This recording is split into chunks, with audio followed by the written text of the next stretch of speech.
Qualichem, supporting the water treatment community since 1990. The blender matters. Your blender is the key relationship that leads to the success of your water treatment company.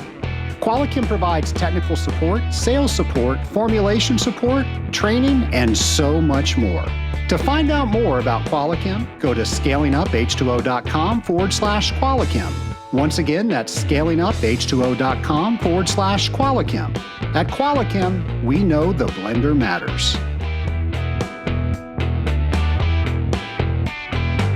Welcome to the Scaling Up H2O podcast, the podcast where we scale up on knowledge so we don't scale up our systems. I'm Trace Blackmore, the host of the Scaling Up H2O podcast. And Nation, it's my hope that you are getting ready for the Global 6K. I've been talking about the Global 6K for a while now. So many people in the Scaling Up Nation are participating in the Global 6K. And this is where we help as industrial water treaters bring awareness that not everybody in the world has access to clean drinking water. Now, here are some statistics. More than 800 children under the age of 5 die every day from diarrhea caused by contaminated water, poor sanitation, and improper hygiene. Now, the reason it's a 6K and not a 5K like we're all used to is that's the average distance that mainly children have to walk in order to go get that water and bring it back. Well, imagine if they're walking 6 kilometers a day and back, they're not going to school. They're not developing things that will not only help them, but help their entire community. And it's all because water is not where they are. Well, that's what Team World Vision does. And they believe that the global water and sanitation crisis can be solved within our lifetime. And $50, that's what the fee you pay to do the Global 6K, will bring clean water to one person in need. And you'll also be able to let everybody know, not only are you supporting this cause, you're letting people know about this cause, and you will get a bib with the child that you were sponsoring's picture on it, and you will learn all about their story. So it's a $50 registration fee. If you have kids, that's $25. And here's some of the things that Team World Vision has done. About every 10 seconds, Team World Vision gives a new person clean drinking water. What an amazing statistic. So that was about 10 people since I've been talking just on this one segment. So since 2020, Team World Vision has brought 3.4 million people clean drinking water. Again, an amazing statistic. And they've been doing this for over 30 years. I've had several people who are with Team World Vision come and talk on this podcast, and they know what they're doing. They've gotten this down to a science, I would say. So that way the money that you donate is really, it's going to this purpose. So to find out more, you can go to scalinguph2o.com/6K, and you got a couple choices once you go there. You can join our team, Team Scaling Up Nation, and you can do the Global 6K at home on your treadmill. You can go to your favorite park. That's what my company does. Or you can decide to go someplace else. You can do it by yourself. You can do it with your family. You can do it with your team. Now, if you decide to sign up a team, everybody's welcome to join Team Scaling Up. Or you might want to create your own team. We'll have all that information for you on scalinguph2o.com/6K. Nation, I've been doing this for a couple of years, and I am always amazed at the number of people that I get to talk to when my wife and the rest of the team and I go to a park and people say, hey, you're wearing this bright orange t-shirt with a child taped on it or pinned. That's the bib I was talking about earlier. And people want to know what you're doing. Why are you doing this? And so many people are just unaware that the entire world is not like the United States. It's not like the other first world countries where you just go over to another room, open a tap, and clean, sanitized water comes out for us to do anything we want with it in abundance. People just don't understand that on a regular basis. So just having that conversation and letting them know that we do have a global water crisis and we can all be part of the solution, that's the coolest thing about the Global 6K, if you ask me. But find out for yourself. Go to scalinguph2o.com/6K. And I can't wait to see all the pictures that we post by hashtagging Global 6K or Scaling Up H2O. Can't wait to see those. I love sharing those in our social media. It's one of the best days of the year for me. Nation, so many people are going to our webpage, going over to our events section and learning about all the different conferences that are available. So I'm going to encourage you to do what I just said other people were doing and go to scalinguph2o.com, navigate over to our events page, and just look at all of the conferences that are coming up, all of the training sessions that are coming up. And if you notice that something is missing, give a line out to us. Let us know what we need to have on that show page. We've got things within the United States. We have things outside of the United States. We're trying to make this the one-stop place that you go to learn anything about what's going on in the industrial water treatment community. One more time, that's going to our scalinguph2o.com page and going over to events. Nation, I know you are going to absolutely love this interview because this is a topic that we all need help with. So without any further ado, here's that interview. My lab partner is Casey Brown of Boost Pricing. Casey, welcome to the Scaling Up H2O podcast. Oh, thank you so much. I'm delighted to be here. We are going to be talking about a topic that everybody is probably going to lean in and turn the volume up on. This is an episode that's all about pricing. I can't wait to talk about that with you. But before we get there, do you mind introducing yourself to the Scaling Up Nation? Sure thing, Trace. Thanks. I'm Casey Brown. I'm the founder of a company called Boost Pricing, and we are a training and consulting firm that exists for the sole purpose of helping organizations get paid well for their excellence. Well, let me paint the picture. So we're in the water treatment industry and we're working with customers. Some know what it is that we do. Others just know that they need it and they need somebody to do it. So we go through this extensive process where we go through our sales process. We do a survey. We do rapport building. We figure out what the issues are, how we're going to solve them. And we're thinking all these things. How do we win? How does the customer win? And then we have to talk about pricing. And nobody likes that. And we're going to help everybody today. So where do you want to start unpacking that? It's such a fun topic for me. And I may be the only person that gets really geeked up about pricing that I know. But I believe that it is an opportunity for sellers, for salespeople, for sales leaders, business owners to unlock an incredible amount of profit potential in their organizations. Very often, the strategy that's in place is really solid. And then there, in the last mile, there's a fumble. There's an opportunity to improve the execution with the sales team. So I guess, for me, the right place to start is diving into some of that discomfort that you mentioned or that a lot of folks have around pricing.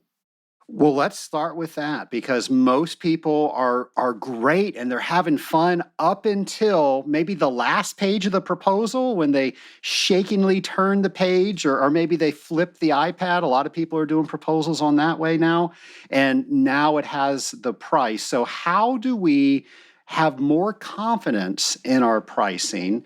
And what are we doing wrong? What should we be doing? Well, it's a great question. My experience with salespeople, and I've met many thousands, and I think, let me just say right up front, I think it's one of the toughest jobs in a company. I think if you are in the back office, you think the guys are just out there golfing and glad handing with customers, but the reality is selling is a really challenging profession. You face an incredible amount of rejection. If everything goes smoothly, you usually don't get the credit, but if anything goes wrong, you get all the blame. So I think the sales guys are out there taking a lot of heat on behalf of the whole company, and they're the source of the revenue for the company. That said, in my experience, talking to many thousands of salespeople, pricing is nobody's favorite part of the job. They get into selling because they're great at connecting with other humans. They like to talk and explore and ask questions. They like to consultatively solve problems. They like to connect with value for the customer. And right up until the moment that they have to say what something costs or engage in a pricing negotiation, that's when of otherwise very confident, very effective salesperson can start to get a little bit shaky in the knees. So much so that I've seen a number of industries, including this one, where rather than tell somebody what it costs, they'll tell them, I'm just going to email you the proposal. So they'll hide behind not having to even say the number out loud. And if they do say it, they're just trying to rush past it. What that causes, well, a couple things. First of all, dogs and prospects can smell fear.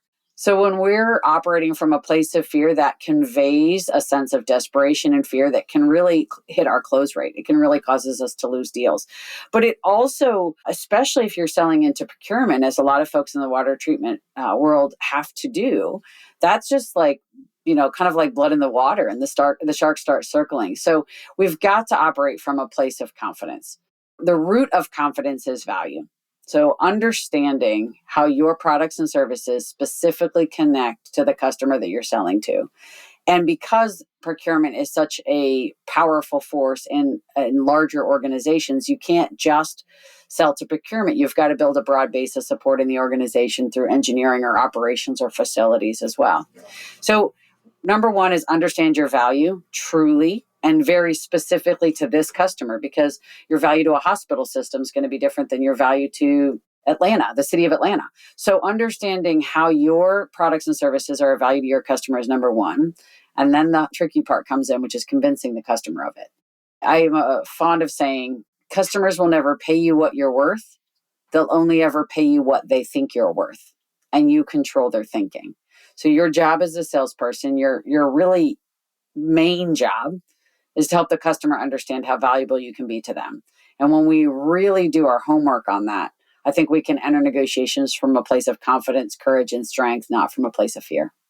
So, a pricing story that comes to mind, we were working with the municipality here in Atlanta, and we were proposing the water treatment. And it was after we were referred in because there was a failing program. And ultimately, we had a great rapport with the people that were on site. But then when we met with the people making the decision in the procurement office, all they wanted to know was price. They knew nothing about water treatment. And so everything they considered, however many proposals that they had, they considered that they were all equal and they were just looking off of price. And I was younger at the time, so I know I could do a better job now. But at the time, I tried to explain to him that all water treatment companies weren't the same. These were how you could evaluate water treatment companies. And he just wasn't having it. And the example that he gave was tens of thousands of dollars, it might have been hundreds of thousands of dollars that he saved on treadmills because he shopped it around for this new fitness center that they were building for the county. And if that worked for treadmills, it had to work for water treatment.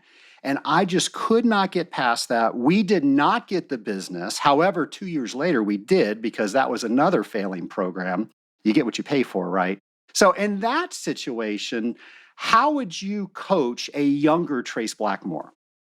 Well, it's a very common situation that we run into, and it can be someone in procurement, but it could be anyone that's across the table from us buying, that let us know that they're exclusively buying on price. And I'm going to break those situations into two different categories.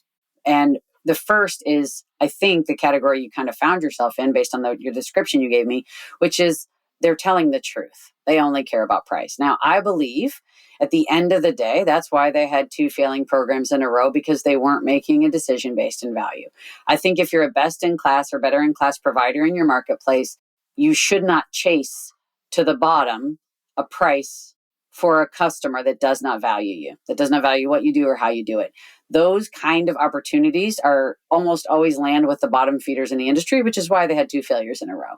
At the end of the day, if the customer is pursuing a strategy that is against their own best interest, you cannot solve that. As my older brother says, you can't beat stupid. So do not let a customer's bad strategy drive a bad strategy for you.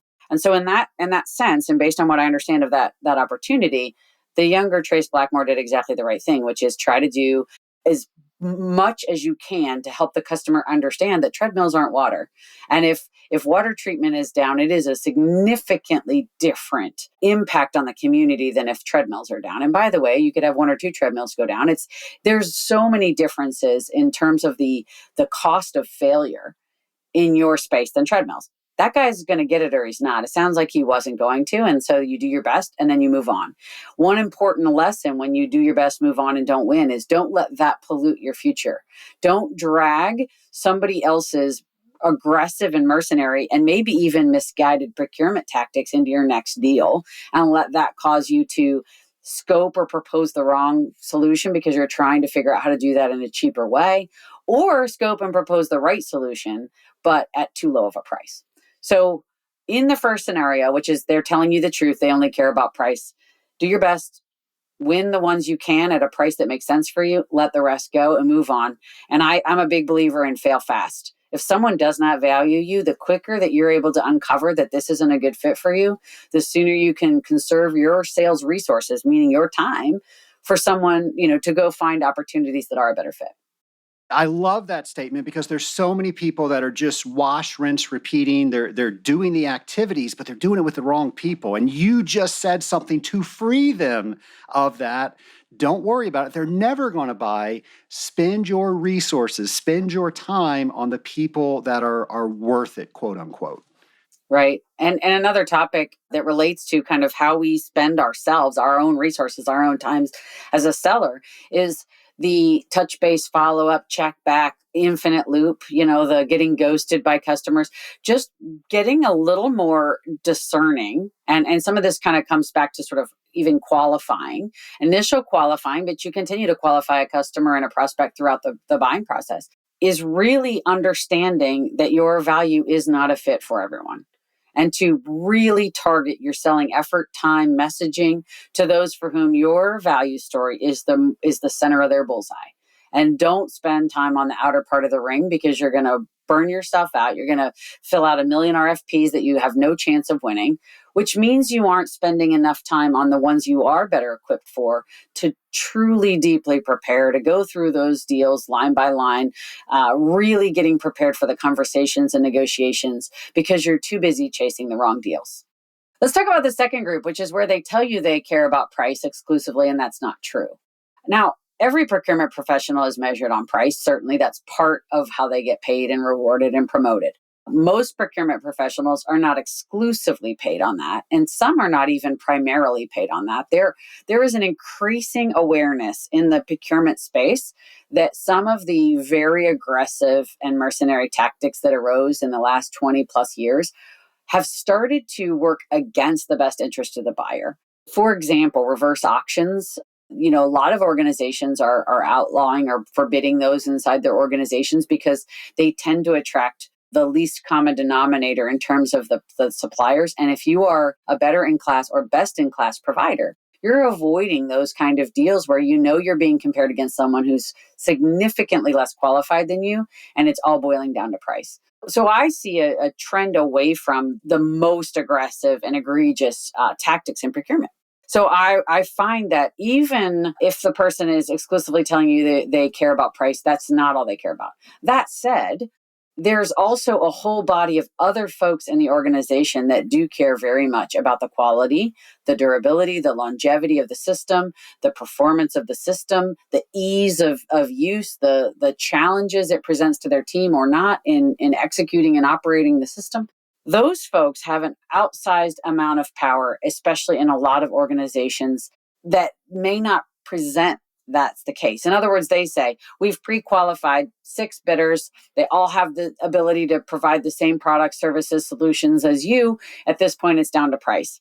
And then in the backdrop, the engineering department or facilities department or somebody who really understands that you are better equipped to solve their problem is nudging, maybe even pulling levers on the buying process. And I've seen many times that organizations have delivered that line. Everybody's pre-qualified, we pick the lowest price. And then when the preferred vendor, the one that has the best ability to serve them, doesn't win the bid, they pluck them out of the middle and give them the work anyway. It's just a procurement tactic designed to create fear in the mind of the seller so that they can get the best price possible. And that is entirely reasonable buying behavior, whether you're talking about a procurement person or not. And so they're doing what they're doing. I would say, well, before you walk into an environment like that, be very clear on your floor, be very clear on the price you will not go lower than, and don't take anything out of the scope of work that's going to mean you're not proud of the result. You mentioned not changing the scope, so you're fitting to what's not supposed to happen. Tell us more about that.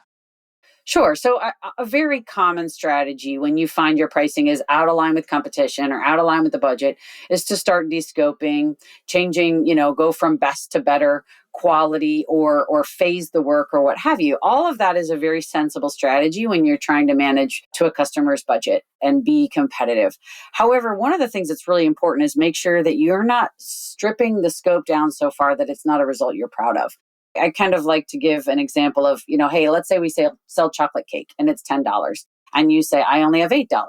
Well, first of all, if I cut to $8, then I'm losing out on a lot of margin and you're thinking I was overcharging you to begin with. Now it hurts trust.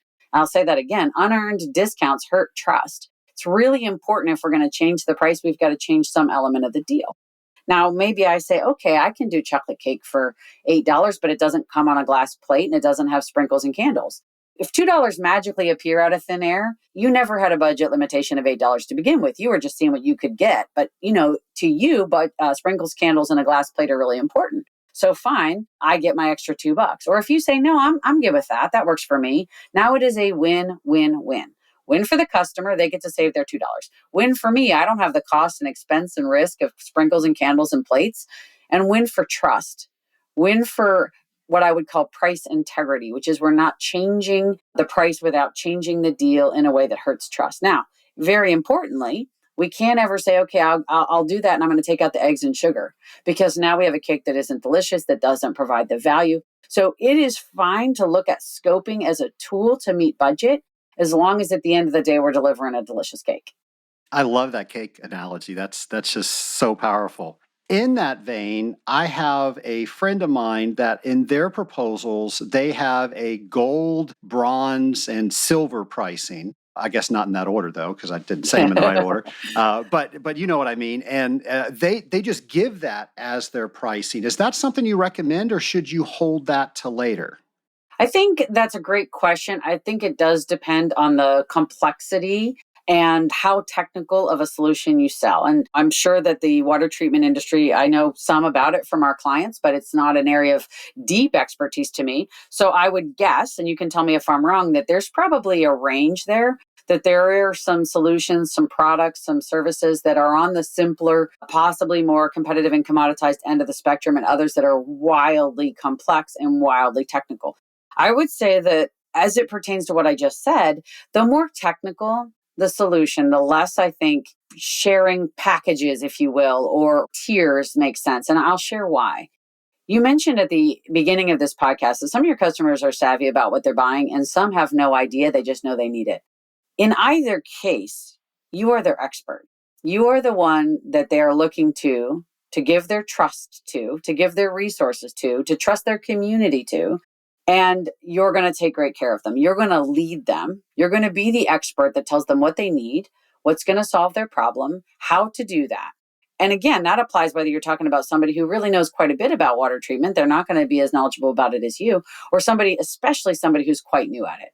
The problem with giving choice to someone who's looking to you to be the advisor in the room is it sort of abdicates that expert position. It says it lets the customer be the expert, and they're frankly not. So it can work to provide packages or choice or tiers, especially if it's a sort of a simpler arrangement, a simpler option for someone to kind of evaluate. But the more complex the options become to evaluate, the less that person is very equipped at a detailed level to make a prudent choice between the tiers. I think it actually works against their perception of you as an expert. And it can really lead them to choose the wrong option because to them, they don't know the difference. And of course, we want to save money. I think that's a fantastic mindset that a water treatment professional, when they're in the sales process, their role, their mindset needs to be they're a trusted advisor to that person. I love that. Yeah, and my experience is most salespeople are exceptional from the very beginning of the process at being consultative sellers. They ask a lot of questions. They want to understand what the customer's operations are, what their challenges are, what happened with their last system, how it's working. They ask a million questions that build trust and build confidence in the customer's mind that they are the expert. And then too many companies, when it comes time to propose and have pricing conversations, they sort of fall off the trusted advisor cliff and get down very transactional. We are seeking in sales to be a peer to the customer, a helpful peer, asking them questions, telling them when they're going off track, even respectfully disagreeing with them if we see them making a mistake. And I think by and large, professional salespeople are very good at that. And then the second we get into price conversations, price negotiations, we drop down into peddler status. We start getting very transactional. And then we fall prey to what I would call kind of pricing tricks and gimmicks. Like, I am not suggesting, by the way, that you're the one you're sharing is a gimmick. So the bronze, silver, gold can work really, really well. But sometimes we have these ideas left over from, I don't know, like everybody knows everything ends in 9, quote unquote. The psychology and the research around things ending in 9 falls apart in B2B sales. That's a retail trick. That's if you're selling, a bottle of Pepsi for $1.99. It doesn't work when you're selling a tens of thousands, hundreds of thousands, millions of dollar system. And so we have kind of rules of thumb or things we've heard or tricks we've picked up along the way around pricing that we infuse into our business that really have no place there. And it is not supported by how people actually buy. And one of those is that sometimes people think, well, of course customers are going to want a choice. Of course, it would be better for me to lay out a couple of options. And I would say that the times for that are fewer than I think is what people conclude. There's something interesting about choice. Humans love choice. I'm a kind of a brain science geek, and I look at and I'm very interested in the role of psychology, behavioral economics, like how our brains work and how that influences what we choose as buyers and sellers, because that's very relevant to the pricing conversation. Humans love choice. We love to choose. It gives us a little dopamine hit. It's fun, it's exciting, but too much choice can kill a sale. If you think about if you go to buy a car, there's 3 different trim packages. You don't choose the 70 things under those trim packages individually. You're not deciding on aluminum rims and an upgraded stereo package and a sunroof. Those things are bundled together by your car dealer for a reason, by your car manufacturer for a reason. Because if you had 70 things to decide yes or no on, it creates decision fatigue. It could kill the sale. Somebody could walk in there ready to buy the car and walk out without the car because they just get overloaded. So the thing that I think your colleague is doing right there is they're not giving 7 choices. They're not giving 22 choices. They're giving 3. But upstream of that, I would ask myself a question. Does giving choice to the person sitting across from me help their decision process or not? And sometimes the answer is no. Yeah, that's a great lens to frame that in. He told me that he felt he was now 3 different companies putting a price in, so it bolstered his hopefully likelihood to getting the business. But that's a great way to look at that. This makes sense to me. And I think then if he's kind of trying to bracket the competitive market by providing choice, the question I would have, and that can be a great strategy. The question I would have is it possible to learn something before you put in your proposal what the customer is actually going to care about? What questions could you ask earlier in the sales process? What investigation, research, homework could you do earlier in the sales process that would lead you to know? Because sometimes it's very knowable right out of the gate. This is going to be a bronze. These guys are very, very price conscious. That's driving their decision making. We need to go in there as with as sharp of a pencil as possible and propose our best price, our lowest, best, most competitive price. Other times you're learning right out of the gate that they really want, they want the Cadillac, they want the champagne, they want the best, they want first class, they don't want a ride coach, because either the budget's there, or they've got a stakeholder group they're trying to please that has a certain kind of set of criteria. So some of that has to do with just, again, conserving resources. Putting proposals together for complicated things, that can take hours, days, weeks. I mean, depends on how complex your solution is. So why put three together when you can put one together, if you're able to know up front that the only one that makes sense for them is gold.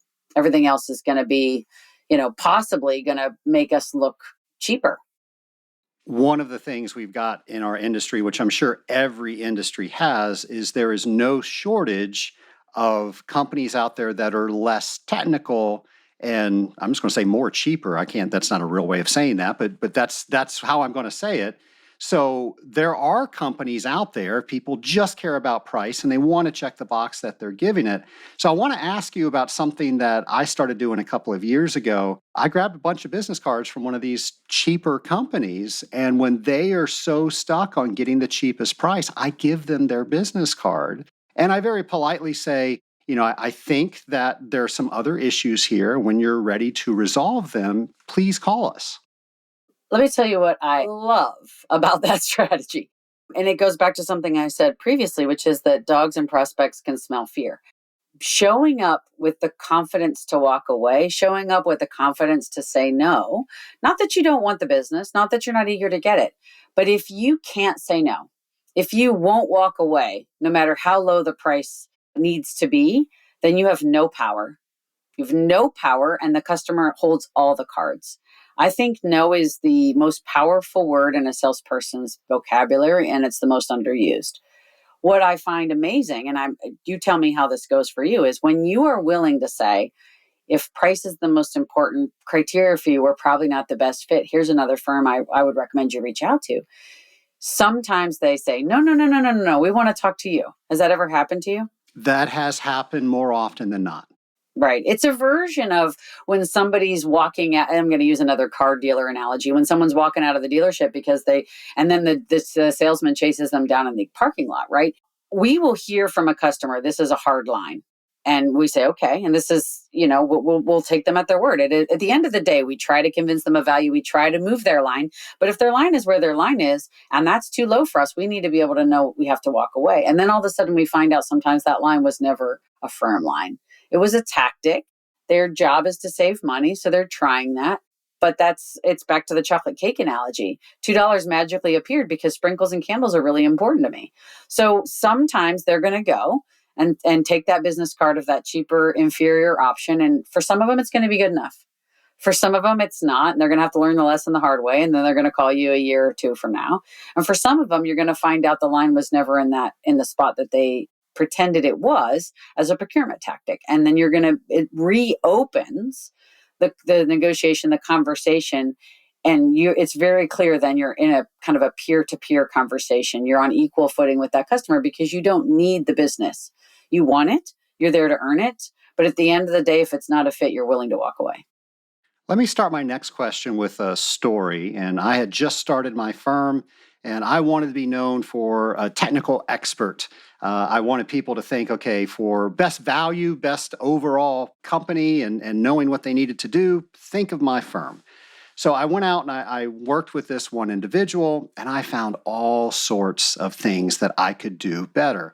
And I laid them all out. It was probably the best proposal I had ever written in my entire life. And I was going through the proposal, and then I showed him my price, and they had a lower technical proficient company there at the time. Anyway, we ended it, and I asked for the sale. And he said, you're just too expensive. The company I have now is much more cost effective. And I said, but you understand everything that we spoke about, they're not doing what you're paying them for. And yes, you're going to pay more, but you're going to get more. And that's going to be an ROI, a return on your investment. And I even showed him that in the proposal. And he goes, yeah, we're just going to stay with the other company, and we're going to get them to do all of your suggestions. And I was enraged, and I tried to handle it as best I could. Again, this was a younger Trace Blackmore, so I wasn't as polished around the edges. And I asked him, I said, well, What are you going to do when there are other problems and they're not able to recognize it because they don't have the technical proficiency? He goes, oh, that's easy. I'll just get you to do another free proposal. How should we be doing proposals? Great story. And so many folks in technical space, construction, custom engineering, we work with lots of companies that have very technical solutions. And this is always a challenge. How much free work should I do? When do I put up the paywall and say to get more information, you've got to engage me? And it's a very tricky question with a somewhat unsatisfying answer, which is it depends. But I'm a consultant. I'm permitted to say that. It's right on my business card. The reality is, I mean, I'm going to say some things that everyone listening to this podcast already knows, which is it's important to make sure that you do not put paywalls or guardrails up around your proposal process so high that it prevents you from being considered for work. And that's one of the challenges a lot of companies face around charging for proposals or charging a discovery phase or some other way to do that. And so we've, of course, got to understand our industry and the industry norms well enough to know how can we reduce the amount of free work we're doing without creating a competitive barrier, without creating a barrier that stops people from calling us to even ask us to participate in the process. The answer to that's in a lot of different places for different kinds of industries. I also think it has a lot to do with how it's positioned. One challenge with charging for proposals, for example, is at the end of that, I have, quote unquote, nothing to show for it. In other words, the work hasn't been done. No tests have been run. No systems have been improved. I know how to do it, but nothing's been done. And so that's one challenge around charging for that. I've seen some companies get around that with a proposal fee that then is credited towards the project or credited towards the project even to a greater degree. So example, and this is not from your industry, but from a engineering firm I worked with a couple of years ago, they had a proposal fee to stop the free engineering that they were doing. And then when somebody engaged them to do the work, they credited 3x the proposal fee towards the project. So that really incentivized customers. It stopped them from calling them for a check number or I got to get 3 bids because my boss says so. And now you've spent 2 weeks engineering a solution for me that I'm not even going to read your proposal. I just need to, please the boss, right? It stops them from doing free engineering work. And it also incentivizes them that once you've done the technical work, once you've done the proposal and the effort to really solve their problem, that it makes a lot more sense for them to go with you. That's one way that can work. It's tricky, and I'm trying to think about what I would have told younger Trace Blackmore in this situation, and maybe there's more to be. Again, I'll kind of go back to what I said about the gold, silver, bronze packages. Were there questions you could have asked earlier in the process that would have made it very clear to you that they do not value the white glove, best of class outcome, that an okay outcome at a reasonable price is good enough for them? What can we do in our qualifying process or early in our sales process to know, should we chase this work? And if we should chase it, at what kind of level? At what kind of level of perfection? Because some customers care about perfection and they're willing to pay a premium for it. Others, good enough is good enough. So the company needs to decide, where do we want to be? So they now have guardrails of when this is an appropriate customer to continue the conversation or not. So I'm assuming that if they don't have those guardrails, that's what they need before they continue prospecting. I think you just said something so wise, Trace, which is we have to know who we are. We have to know where we play. We have to know where we can be the most successful. And of course, it's nice to think like we're going to do the best work for the companies that absolutely value the best stuff. But, there's a market for, if I can use a retail example, there's, Tiffany's, there's Nordstrom, and there's Walmart. And Walmart makes a lot of money and sells a lot of product, right? And there's a market for the Walmart version of water treatment, right? And so I don't think there's anything wrong with saying we play in the middle, or we play to the low end of the market, or we play to the high end of the market. What I think the mistake isn't choosing one of those. The mistake is not choosing any of those, trying to be everything to everyone, not understanding clearly the lane you play in, and clearly, and this is the most important bit, how to communicate with the customers at the end of that lane why you're the best fit at that. I think, and if I can just mention one pitfall I see for early stage companies, first 5, maybe 10 years of existence. And I started my own company and you have. And so we both know that in the early days, it's pretty hard to say no to a check somebody's willing to hand you. Right. You want and you need every deal. It takes an incredible amount of discipline to specialize and to narrow that lane. But in my experience, in really, I can't think of a single industry that isn't true for. The more clearly we understand our lane, the more specific we are about what we do, who we serve, how we do it, who we're the best fit for, not only the more profitable we are and the more deals we win, but the deal size goes up, the revenue goes up. It seems counterintuitive. It seems like a paradox. The more I narrow my market, the more I can grow. But I've seen it over and over and over and over again, and I've experienced it in my own business. The more narrowly we focused, the more we're known to be the best at this thing. We're in the blue part of our flame. We always stay in the blue part of our flame. As soon as somebody calls us for something we're not great at, we have referral partners for that. What that means is we are known as the best in the world at the thing we're best in the world at, and we're the only ones people call. I think there's a lesson in that for companies that are trying to be all things to all people. Pick a lane, be great at it. People don't like talking about price, so price gets talked about last, and then the win-win situation that we had turns into a lose-win or a lose-lose or a win-lose or any of those. Yeah. How do we do a better job of talking about price earlier? I think talking about price earlier, at least in some fashion, is really important for a few reasons. One is the one you just mentioned, which is that we spend a bunch of time in the sales process only to find out at the end of the day we're way off. And we've wasted a lot of our time. We've wasted a lot of their time.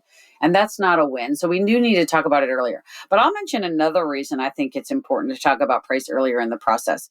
We've all bought things. We've bought things in our personal life. We've bought things in our business life. And if you've ever sat down to be presented to about a purchase that is going to be somewhat substantial, you can't hardly think about anything else the whole time that person is talking except the price. You're wondering to yourself, and they're selling you on how cool it's going to be and how fast the car is, or how amazing this new bathroom remodel is going to be, or whatever the heck it is. And we're just thinking to ourselves, am I waiting for a fall? Are they going to tell me it's 2x what I'm willing to spend? Why that's costly and problematic for a seller is they're not really listening. They're not really connecting with value. If so much of the time, if some portion of their mind share is being consumed worrying and wondering and thinking about price and budget. So I think there's a couple of great reasons to get that out on the table early. One of the ways I've seen that work, and your listeners will have to kind of figure out how to make this fit with their business, is to, as early as you can, and this is part of qualification process, understanding enough about their problem to throw out some ranges and say, depends on a lot of factors, and I have a lot of questions I want to ask before I'm able to give you a specific price. But in my experience, a problem like this could cost between X and Y to fix. When I say that, are you thinking to yourself, thank you very much, never let's speak again, or let's keep talking? And I do that in my business. I just had a conversation with somebody yesterday and did something very similar. I said, now you hear that number. Are you falling out of your chair, or are you thinking we should keep talking? And he says, we should keep talking. Okay, guess what? Not only do I know I've let him off the hook with worrying about and thinking about, now he knows the ballpark. And so he can put that to the background and really listen to me share about value. I can know I'm not wasting my time or his time. I am also now elevated peer to peer.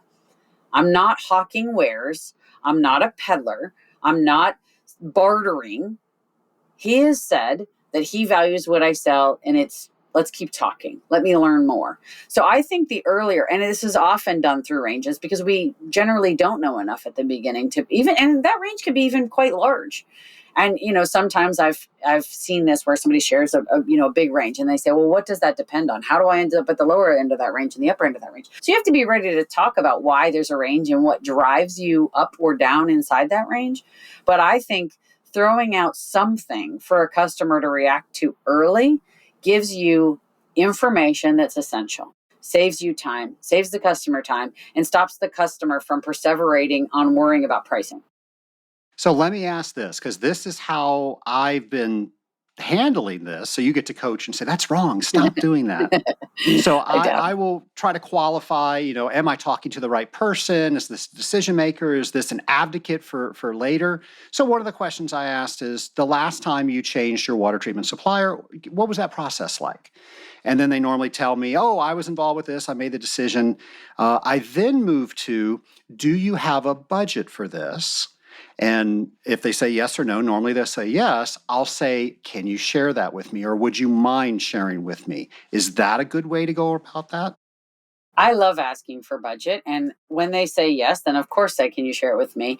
I find, and you tell me if you've run into this, that they say, no, I don't have a budget, or no, I don't know what this should cost yet, especially if someone's not very experienced on or savvy in doing this kind of work. And they know they need a solution, but they don't even know what this stuff costs, right? One of the things I like, because sometimes I'll circle back to something I said before, is sometimes they'll say they don't have a budget and they do. And sometimes they'll say they don't have a budget and they don't, right? The meta lesson there is customers don't tell the truth about pricing, or they don't tell the whole truth about pricing. Customers in this industry and many industries, you may have some really long-standing, really warm, like partnership level relationships with customers. And so it can be hard to believe what I'm about to say, but even when your customers are lovely, warm, wonderful, honest people, they're almost never honest about pricing. They're almost never fully transparent in the realm of pricing, and it's not in their best interest to do so. If you think about the last major purchase you made, did you walk in and say, here's every dollar I have in the bank to spend on this, do your best, give me your best price? No, you don't share everything. So this is my way of cautioning and maybe coaching everyone out there selling to introduce more healthy skepticism in what you're being told about pricing. A la, I only care about price, like the earlier example. A la, I don't have a budget from this one. Or I got a quote that's 10% less, and if you'll match that price, I'll buy from you. Well, maybe they did and maybe they didn't. The more questions we can ask when we're presented with something that may or may not be true, the more likely we are to understand how true it really is. So back to the budget question. Do you have a budget? No, I don't. My favorite thing to do when somebody says, I don't have a budget, is to throw out a bad first draft of a budget. And then suddenly a number magically appears. Like, would you say that $100,000 would be a reasonable number for you to spend to solve this problem? Oh, no. I probably half that. Oh, okay. So you went from, I have no idea, to $50,000. And I don't know, fill in 5,000 or 5 million, whatever is right for your industry. But suddenly you've given them a number to react to that's a bad first draft, and they will improve your draft. Now we know what ballpark we're operating in. And sometimes now we know we are in the wrong ballpark. Like, you want a different kind of solution than we can provide for you. Let me, connect you with someone who plays in the $50,000 range. Our systems of this type are, usually between $100,000 and $250,000, and that depends on X, Y, Z. Oh, well, maybe we could find some more money in the budget, right? And that's where, we've got to pressure test everything we're being told. We cannot do that if every single time the customer puts price pressure on us, we leap at that number and we find a way to meet that number. We find a way to cut back and hit that number because we're too trusting of where their line is. And we've got to pressure test that line. So one of the really common tactics that companies run into in a B2B selling environment, or B2G even, is so-and-so down the street can do this for 10% less. If you'll match the price, I'll buy from you. Right? Or if you can get in the ballpark, you don't have to be the lowest, but you have to get in the ballpark. Can you do this for 5% less? That is a very powerful tactic. It works a lot to get people to discount because they got last look and they think that, of course I want the deal. And even at 10% less, that's still pretty good margin. And 100% of 90% is better than 0% of 100, et cetera.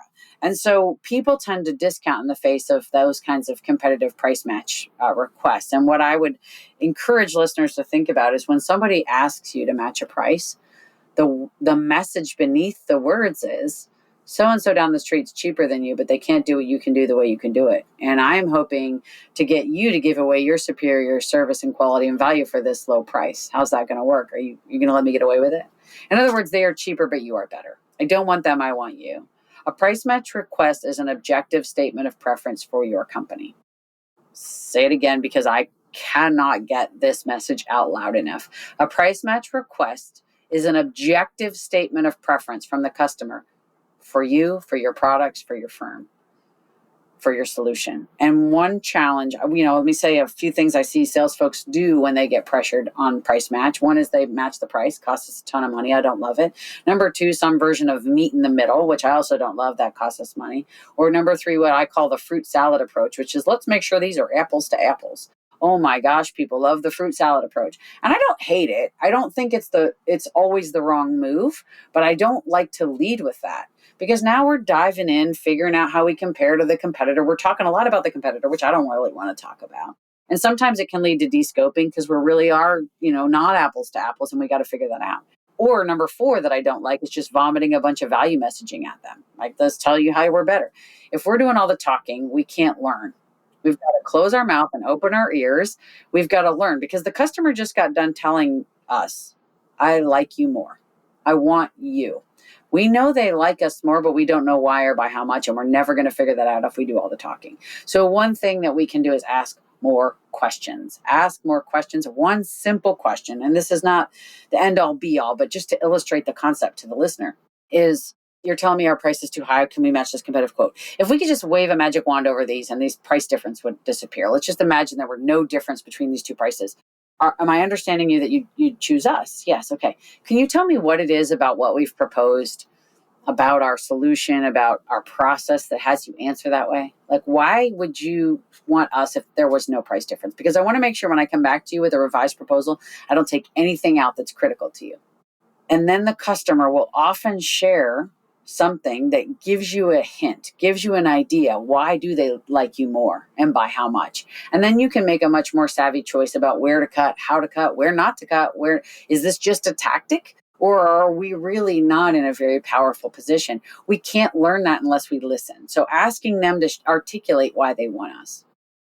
So much great advice around pricing. I can't wait to get advice around my next question, which is price increases. How do we have that conversation with a customer? I love this question because as much as price freaks people out and as much as sellers don't love the portion of the conversation where they get to tell somebody what it costs, the thing they like even less is having to tell a customer that it costs more tomorrow than it used to cost yesterday. And it is a panic-inducing change for a lot of businesses. Now, good news, bad news, I don't know. But over the past couple of years, most businesses and most sellers have had an incredible amount of experience, a lot of on-the-job training of how to do price increases and built some muscle around those conversations because of the level of inflation we've been through in the past couple of years. And so there's been 2, 3, 5, 6, 10 price increases in some industries over the past few years. So salespeople have gotten some unwanted practice at it. The challenge over the past couple of years, though, is that for a lot of industries, because of supply chain challenges, tight labor market, and other things, there's been more pressure around speed and availability and quality than there has been around price. In other words, the question on the customer's lips most often isn't necessarily how much does it cost, but when can I get it? And availability and speed has driven the buying decision more so than price has. Now the pendulum's swinging back. It was a buyer's market, then it became a seller's market, and now it's shifting back to buyer's market again, where now they're able to use price as a lever again because the supply chains have filled back in. The labor market isn't quite as tight. It's not as hard to get things done. So price, even though people have had more practice in the last couple of years, what's worked in the last 18 to 24 months will not work in the next 18 to 24. And price increases are going to continue to be necessary. So to me, there are a lot, and I could talk a whole hour about how to do price increases well, but there's one thing I would counsel people to spend more time and effort on. They spend a lot of time figuring out what the price increase is going to be. They've got all the spreadsheets, figuring out by product line or by service area and by customer. They've got a lot of analysis going into the price increase decision itself. And then they put it in the hands of the sales team and say, go do it, go sell it. They've spent a lot of time on the preparation of the number and very little or no time on the preparation of the message. Maybe they've written a little letter and that's what they think is messaging. But I believe that really good price increase messaging has to be rooted in a plan and a lot of time spent on that plan. And that plan has two parts. One is what's the internal messaging? What do I need to let my team know? How do I get them ready? What information do I need to share with them? What tools do I need to give them? What practice needs to happen? A simple example is, what price objections are we expecting when we roll this out? What are people going to say to us? I love to ask sales teams this question. When you go deliver this price increase message, what are you terrified that they're going to say? What do you dread more than anything that they will ask you? I think it's worth putting time and effort ahead of time, not when you're sitting in front of the customer and get asked that dreaded question, but ahead of time thinking about what's the worst case scenario, and then putting some time, effort, thought, and messaging around the best right responses to those questions. So when a customer says, look, I've taken 3 price increases from you guys in the last 18 months, I'm not taking this. I know your costs are going up, but I'm sorry, you have to eat it. What do you say to that? Don't let every individual salesperson out there in the marketplace independently derive the answer to that. Because you have some folks on your team that probably are very, very good on their feet. They're probably very equipped and skilled at answering that question, even without thinking that much about it. You have other sales folks who, they get, deer in the headlights look when they get a question they haven't been prepared for. So I think that preparing the team ahead of time, I like the idea of a price objection FAQ doc. Like, here are all the objections we're expecting we might get. Then what are the best right talking points of that? And then not just put the doc together, because that does you no good if people don't open the doc and practice it, is, buy your team pizza one Friday afternoon and get together and do some role play practice. You might have to buy, deluxe pizza because people really hate role play. But however allergic they are to it, there is no substitute for it. There is no substitute for how effective it is to practice saying something out loud, feeling awkward about it, feeling a little embarrassed because your boss is sitting right there and your coworkers hear you sound kind of silly because you haven't figured out how to put it in your own words and style yet. But the time to figure out your own words and style is not in front of the customer. Because I know, and and your listeners know, human nature dictates that we won't do it.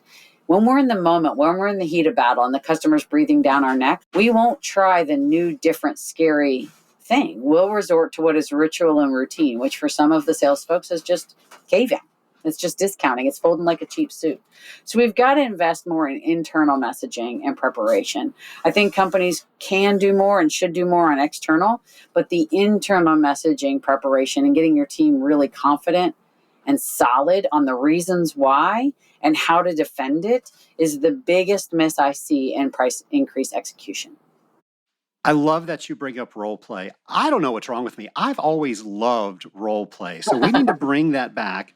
And the great thing about role play is exactly as you said, we get to practice handling objections in a safe place with people that want us to succeed, that want to train us. So with all that being said, what are some objections that we need to be ready for? Well, in every industry, it varies. Of course, this is outside my budget. This is too expensive. This is higher than the competitive quote. This is more than I paid you yesterday. I'm not eating this price increase. You eat it.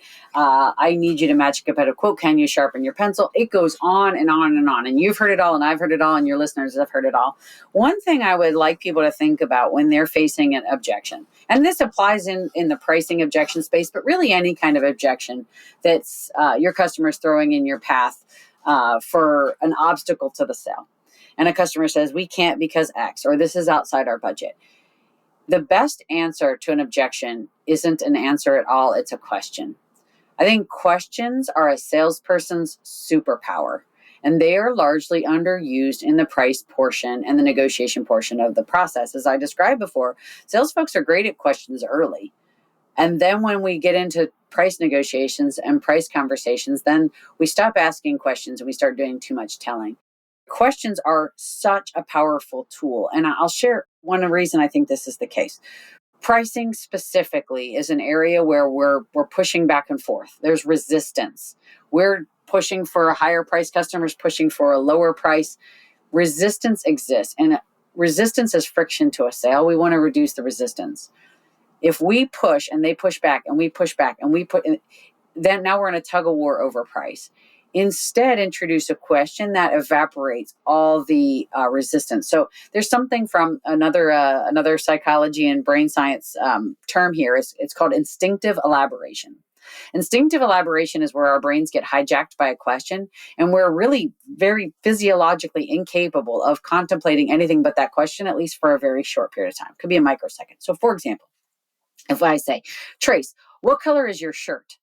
For a microsecond, your brain is consumed with that question. It's thinking about the color of your shirt, or you're thinking, why is she asking about my shirt? You're not thinking, I disagree with what she's saying, or I don't know what I'm going to have for lunch. Your brain is consumed by that. That stops you from contemplating resistance, from contemplating disagreement, from contemplating your next move, from strategizing how to negotiate with me. And so this is about pattern interruption. So I think that questions can evaporate that resistance in large part. The other thing is we learn a lot when we ask questions. Now, it can't be a dumb question. Don't go ask your customer what color their shirt is. This is where preparation goes a long way. Before you go sit down with that customer, give yourself 15 minutes with a notebook, sit down and write 10 really challenging, interesting, compelling questions that you can ask that will move this price conversation forward.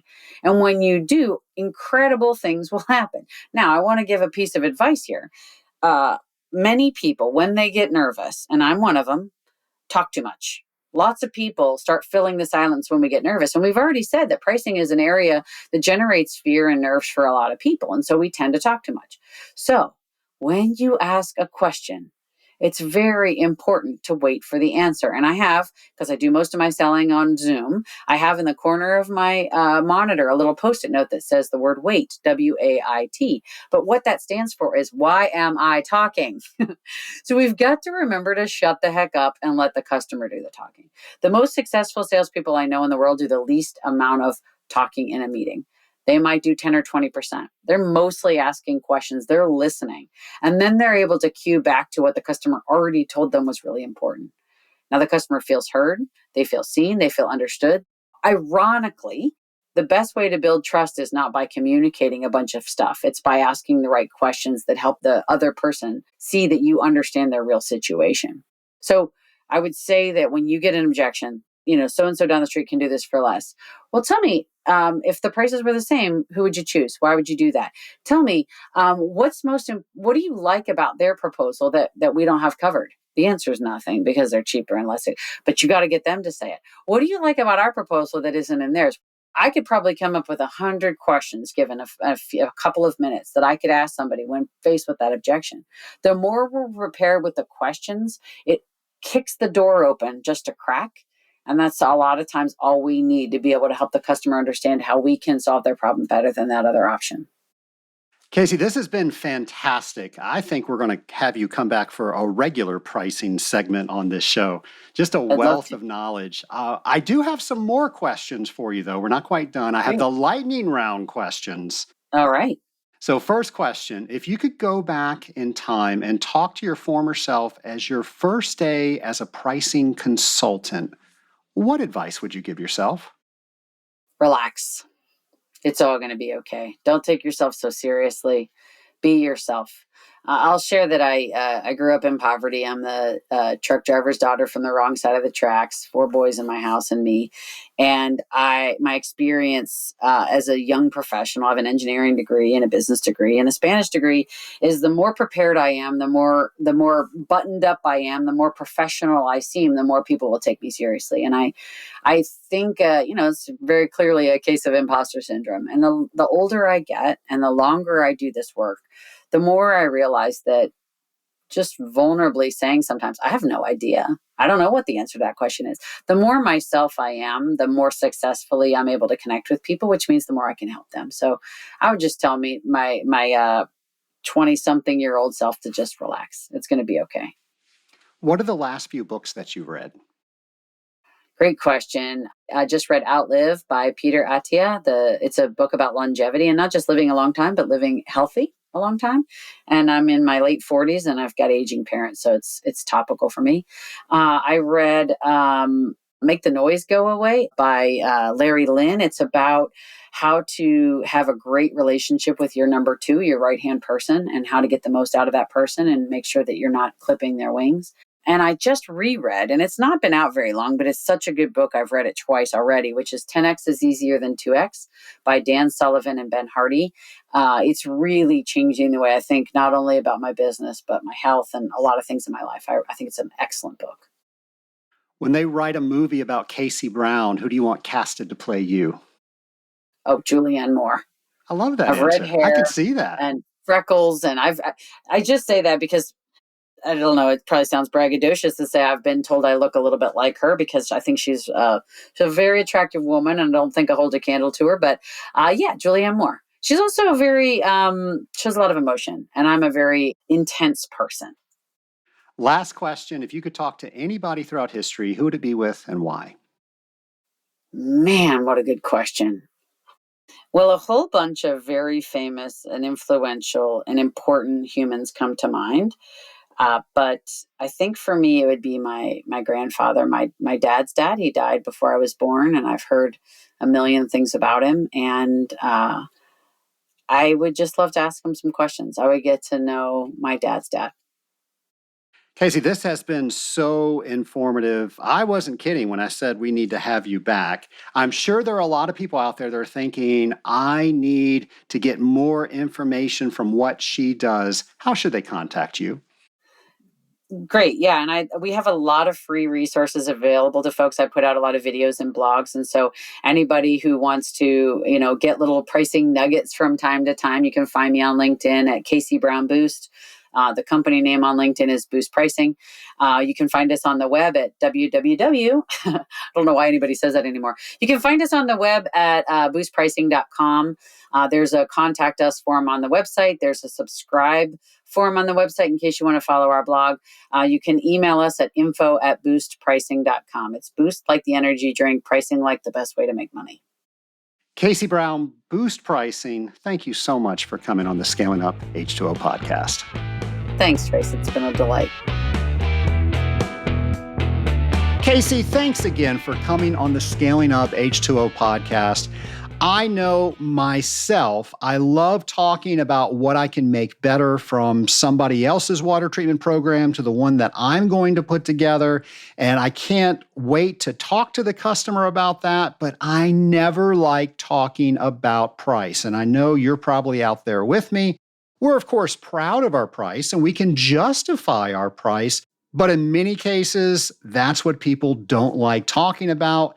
Casey, you came on and you let us look at that a little bit differently so we can position our pricing a little bit differently. And I love the fact that we talk about it up front so that way, if it is a problem, we learn about it. And hey, what a gift our customers, our potential customers are giving us if they say, I'm sorry, my budget is half what your minimum is.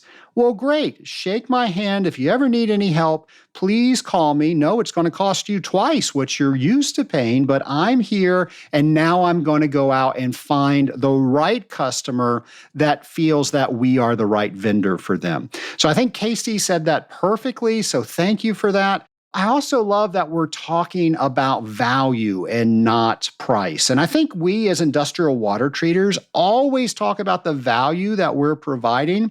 But I'm not sure how well that translates to the customer, to the people that own the equipment that really, in some cases, don't understand the equipment that they own. So I think it's important for us not only to go in to do a survey, but to educate the customer all along that survey so they know what to look for. And in many cases, they can discover on their own things that they're not getting and why they should switch to you. Or maybe they need to understand why they need to stay with you. If we're not telling our customers what the value is that we bring, when somebody comes in and they start talking about the value that they're going to bring, if you didn't have that conversation, where do they see the value coming from? So maybe that's a conversation you need to have with your customer, making sure that they understand that every time your special juice pumps in that system, what is it that it's doing? What are you doing when you're on site? And making sure that all the great things that you're telling your customer, they can connect back to value. Another thing on value is so many people out there will talk to their potential customers and just ask what they are paying and then saying, well, what about 10% less than that?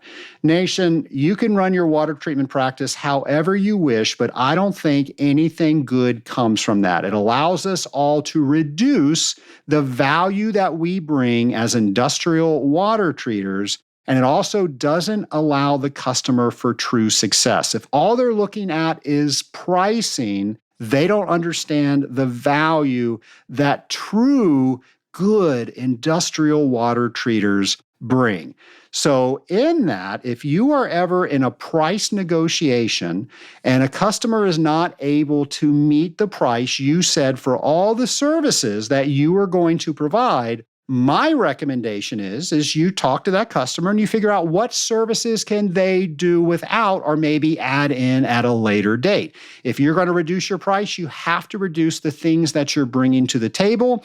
Otherwise, the customer is going to look at maybe a couple ways. One, hey, I won. They were trying to get something over me, and because I negotiated, I now won. So they're not seeing value, they're seeing price. Or maybe they think that person just lied to me, and because I called them out on that lie, I now got the price that I should have gotten all along. Either way, how they look at that, you're not in a positive light and you are promoting price over value.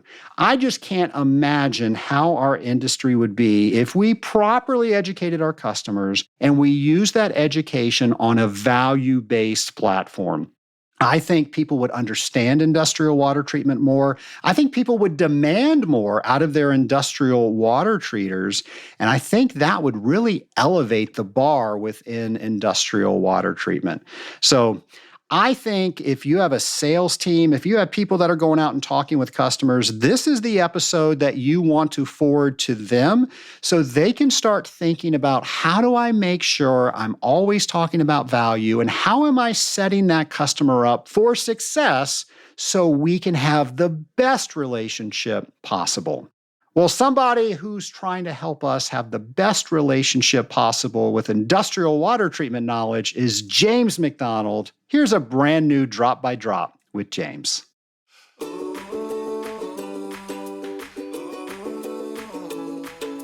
Welcome to Drop by Drop with James, the podcast segment where we wonder, explore, think about, imagine, and learn industrial water treatment. You guessed it, drop by drop. Together. In today's segment, we're thinking about a line I read in an article called AWT Recommendations and Guidelines for Corrosion Coupons and Cooling Systems, found under Resources in the Members Only section of the Association of Water Technology's website. This section of the article was discussing the proper order of installation for corrosion coupons. The line said, quote, "In reality, if an appropriate water treatment program is in place, the actual coupon order will make little or no difference to the results," end quote. That line made my brain stop for a minute. The actual order will make little or no difference to the results if an appropriate water treatment program is in place? Hold up! I have had the galvanic series drilled into my head for corrosion coupons. The most active or least noble metal or alloy must be placed first, the farthest upstream. What kind of crazy talk is all this? Of course, in a perfect world, we wouldn't do a lot of things. The article goes on to explain further, though. It says, quote, "There is an argument for limiting the number of factors to be considered when analyzing results. And if the coupons are installed according to the galvanic series, any high loss rates will not be blamed on or associated with galvanic differences, parenthesis, regardless of whether these could or could not impact results. Close parenthesis, close quote. So to keep things logical and free of noise that may only confuse the issue, we should continue to install corrosion coupons according to the galvanic series, regardless of how good our water treatment program is. Where else do we apply this logic in our day-to-day industrial water lives? Where else do we try to eliminate variables so we can see the true problems? Do we mix and match our sample bottles, or do we reserve select ones for higher purity samples and others for higher conductivity samples? Do we test our conductivities from low to high, vice versa, or random mix? That's some food for thought right there, eliminating variables. I'm James McDonald, and I want to encourage you to be like water by forming bonds with those around you, dissolving new knowledge, and making worthy ripples, drop by drop. Thanks, James. Nation, in just 2 Saturdays, we are going to be doing the Global 6K together. I cannot wait to see what you post on social media. I think this is going to be the best attended 6K that we have tried to promote yet. And I thank you for bringing awareness to the global water crisis. Nation, we're going to have a brand new episode for you next week. Until then, take care, everybody.